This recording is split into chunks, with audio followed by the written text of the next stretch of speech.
Hello, আপনি কে বলছেন? Phone তো আপনি করলেন। এই মোবাইলটা আমার, আপনি কিভাবে পেলেন? মাটিতে পড়েছিল, জাস্ট উঠিয়ে সম্মান দিলাম। ভাইয়া আপনি কোথায় আছেন? আপনি যেথায় বসেছিলেন আমি সেথায় আছি। আমি আসছি। আপনি মনে হয় কাউকে খুঁজছেন। আপনি তাহলে সেই ব্যক্তি যাকে আমি এতটা সময় ধরে অপেক্ষা করিয়েছি। ফোনটা নিয়ে আমাকে উদ্ধার করুন। একটা জড় বস্তুর জন্য এভাবে ফিরে আসলেন। এটা যে আমার ফোন কিনা নিশ্চিত হবেন না। আপনি আসলে ভীষণ ভালো একজন মানুষ। আমার জন্য এত কষ্ট করলেন।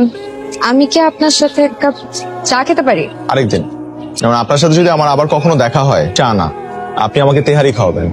অবশ্যই খাও। কপালের টিপটা মাঝখান থেকে একটু একটু ডান দিকে হেলে গেছে। নীলা, আয়ান, আমাদের কারো নাম্বার নেওয়া হয়নি। আপনি এখানে? বন্ধুর সাথে আসছিলাম, ও হচ্ছে গার্লফ্রেন্ড সামলাতে আসছে। আপনি তো মনে হয় এসব খুব ভালো সামলাতে পারেন। এই দুঃসাহস করিনি দেখি আমি আজকে সিঙ্গেল। আপনাকে দেখলে বা আপনার ব্যবহারে তো একবারও মনে হয়নি। কাউকে দেখে এরকম জাজ করা উচিত না কিন্তু। আপনি তো মনে হয় আমার কাছে একটা ট্রিট পান। পেতাম তো।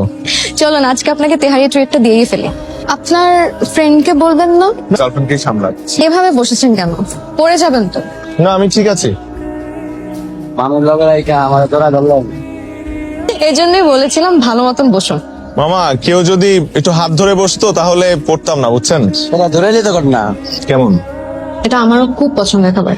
তাহলে তো ভালোই হলো। আমার কোনো দোষ নেই। প্রথমবার কোনো সুন্দরী নারীর সাথে বসে তেয়ারি খাচ্ছি, মানে দ্বিতীয়বার আর হবে না। কই তুই? একটা সুন্দরী পরী কিডন্যাপ করে নিয়ে আসছে, তার সাথে বসে আমি তেহারি খাচ্ছি। পরিবালি কই? তুই ছোটবেলায় পরীর গল্প শুনিস না? এবার আর ভুল হয়নি, আমাদের ফোন নাম্বার আদান প্রদান হয়েছিল। এত রাতে ফোন দিয়ে মনে হয় ডিস্টার্ব করলাম। কেমন আছেন বলেন?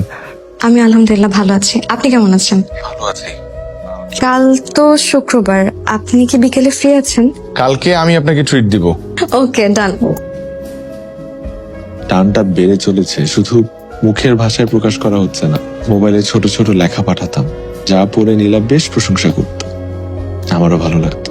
হঠাৎ ইচ্ছে হলো তাই লিখলাম। ইচ্ছেগুলো বেঁচে থাকুক।